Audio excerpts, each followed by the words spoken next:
Soal debat kemarin, Saudara, Presiden Joko Widodo juga angkat bicara. Menurut Presiden Joko Widodo, saling serang tidak apa-apa asal menyoal kebijakan dan visi misi, bukan serangan ke pribadi capres.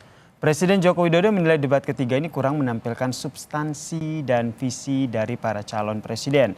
Debat kemarin yang lebih terlihat justru saling serangnya. Joko Widodo pun menyoroti saling serang antar capres dan juga cawapres di debat ketiga ini. Presiden Joko Widodo bahkan mengatakan bahwa debat presiden sebaiknya diformat lebih baik lagi ke depannya. Substansi dari visinya malah tidak kelihatan. Yang kelihatan justru saling menyerang, yang sebetulnya nggak apa-apa, asal kebijakan, asal policy, asal visi yang diserang, nggak apa-apa. Tapi kalau sudah menyerang personal, pribadi yang tidak ada hubungan dengan konteks debat tadi malam, mengenai hubungan internasional, mengenai geopolitik, mengenai pertahanan, dan lain-lainnya, saya kira kurang memberikan pendidikan, kurang mengedukasi masyarakat yang menonton, sehingga debatnya memang perlu diformat lebih baik lagi, ada rambu-rambu, sehingga hidup. Ya, Saudara, Presiden Joko Widodo bilang nih debatnya substansi dan visi misinya tidak kelihatan. Yang kelihatan justru saling serangnya. Dan juga menyatakan bahwa debat perlu diformat lagi. Nah, kita ulas bersama Saudara, bersama dengan Guru Besar Psikologi Politik Universitas Indonesia, Profesor Hamdi Muluk yang telah bergabung bersama kami di Kompas Malam. Salam sehat, Prof. Jadi menurut Prof, sependapat nggak dengan apa yang disampaikan oleh Presiden Joko Widodo? Substansi visi misi itu nggak terlalu kelihatan nih, lebih banyak saling serangnya. Iya, ada benarnya juga. Mungkin tidak seluruhnya benar, maksudnya kritik Pak Presiden itu bahwa semalam ada juga debat substansi, ada. Ada, oke. Begitu. Nah, ini tergantung memang dalam satu hal ya, eh, ada batasan yang memang orang bisa mengatakan pada bagian yang ini sebenarnya debat substansi, ya. Tapi bisa juga orang mempersepsikan ini sebenarnya serangan pribadi gitu loh, lebih bukan pada substansinya gitu loh. Oke, Nah, kalau serangan pribadi contohnya apa nih, abu-abu Prof? dari situ. Misalnya waktu Pak Misalnya, Anies mengatakan masalah etika itu, dia mengkaitkan bahwa seorang yang nanti punya posisi tinggi, seperti juga mungkin menteri, maksud dia, menteri pertahanan itu standar etiknya harus tinggi gitu loh. Tapi pada bagian ini kalau saya menilai ya, lebih banyak bahasa anak sekarang itu maksa sih sebenarnya. Maunya memang menyerang Pak Prabowo gitu loh. Artinya dipaksakan dia mengambil posisi, eh, itu wakil Anda itu kan menjadi kontroversial dalam seluruh rangkaian putusan MK dan seterusnya itu. Nah, eh, itu juga debatable sih sebenarnya. Tapi kan ini tidak ada kaitannya sama sekali dengan substansi debat malam ini tentang pertahanan, keamanan, politik luar negeri, dan seterusnya begitu. baik. Ya, pertanyaan umum bahwa misalnya seorang pemimpin memegang etik gitu, itu kan berlaku di semua hal. Besok misalnya saya bayangkan ya, debatnya tentang energi, nanti bisa lagi dipaksakan gitu, keluar lagi tuh masalah etik itu. Jadi dalam konteks ini saya melihat sekali Pak Prabowo itu memang marah dia sebenarnya gitu, marah betul dia, kesal gitu ya. Sampai responnya sedemikian rupa, dia mengatakan Anda tidak pantas bicara etik. Setelah itu saya mungkin, dan juga mungkin pemirsa yang lain, menerka-nerka itu Yasir.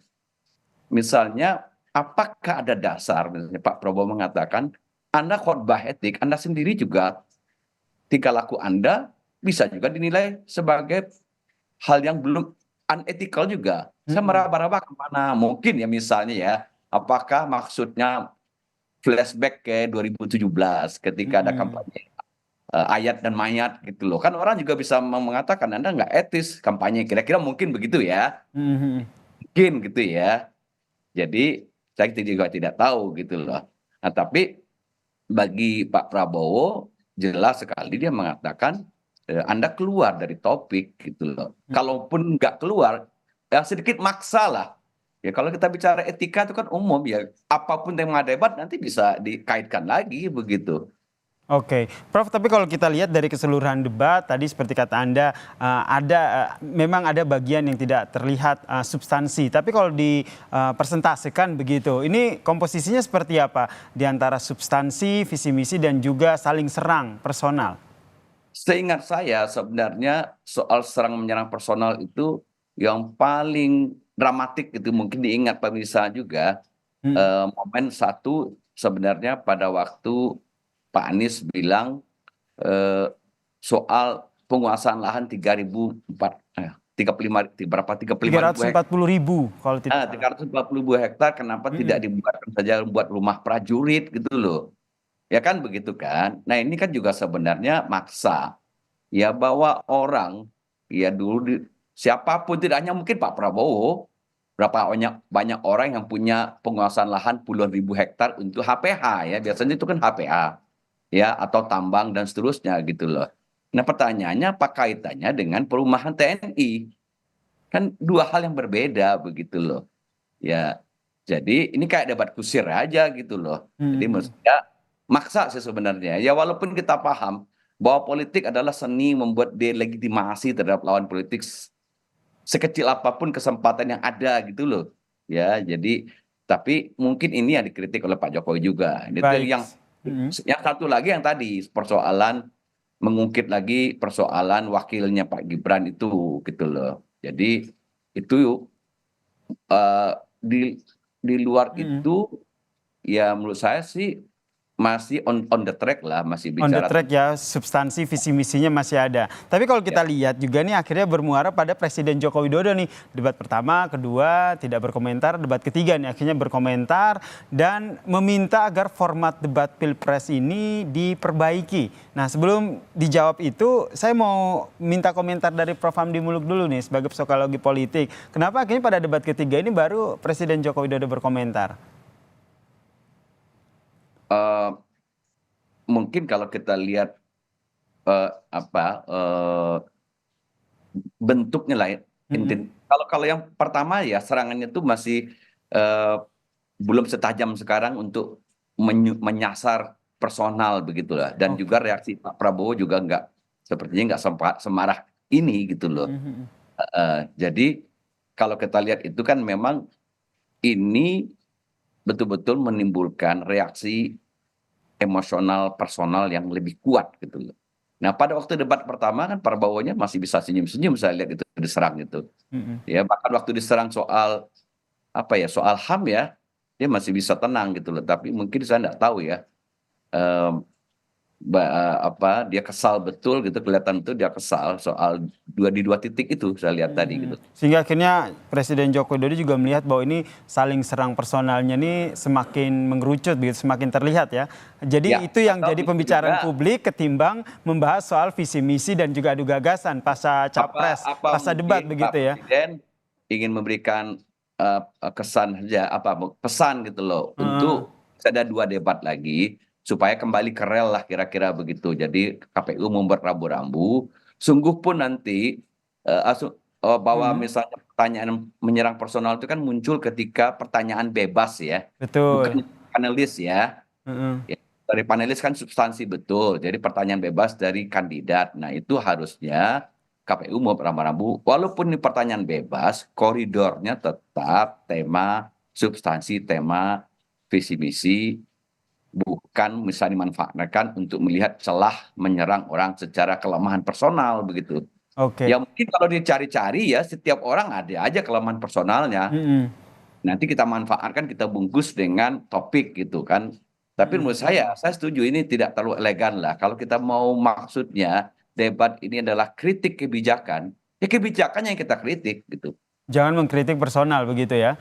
Ya betul. Kedepannya menurut Anda nanti setelah dapat kritikan bisa kita katakan seperti itu dari Joko Widodo minta format debat Pilpres ini diperbaiki. Langkah dari KPU seperti apa menurut Anda untuk dua debat kemudian? Ya mungkin yang paling mungkin itu menurut saya menegaskan lagi pertanyaan-pertanyaan yang datang dari kandidat itu ya memang eh, harus relevan sesuai dengan tema. Jadi eh, apa mempertanyakan visi misi begitu. Itu yang Oh, paling mungkin menurut saya gitu. Jadi pada saat pertanyaan bebas ya dari capres ini yang perlu diberikan sejenis aturan begitu ya Prof ya, sehingga tidak melenceng dari debat nanti, dari tema Ya debat walaupun begitu ya Prof ya. saya nggak begitu yakin juga misalnya karena waktu pendek ya, Mm-mm. kandidat-kandidat mungkin berkejaran dengan persoalan bahwa elektabilitas perlu dikerek gitu loh. Sekecil apapun kesempatan untuk melakukan legitimasi terhadap diri sendiri dan Mm-mm.